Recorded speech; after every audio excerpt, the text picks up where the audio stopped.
Madam हाय सुना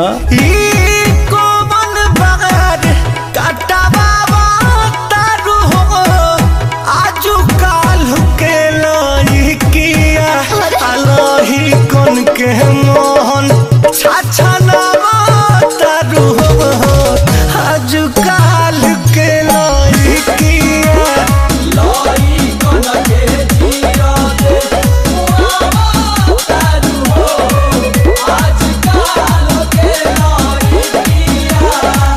तू मर जा।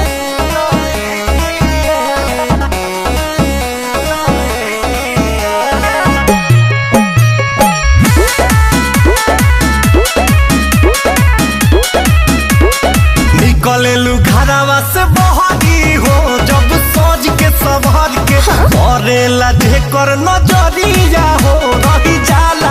हर के चरका मलाई लागे रोजे होला हजारों के खर्चा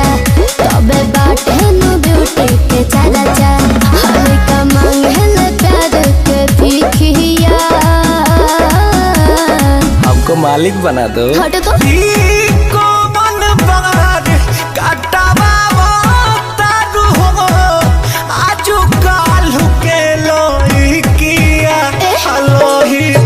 के मोहन छाछा तारू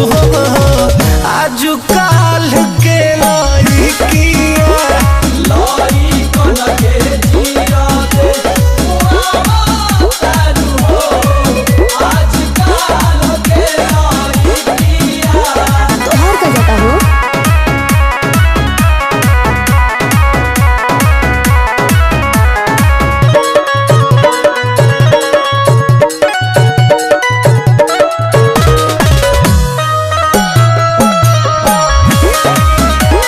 लइकन पर झुलुम करा तारू हो मारी के ओठा लहाली तारी देबू करा के बाची जे घर बनाबू घर वाली सुन बाबू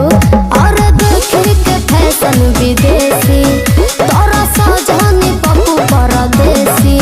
रिते तहर हाथ कर बनाने किया और तू पाप कला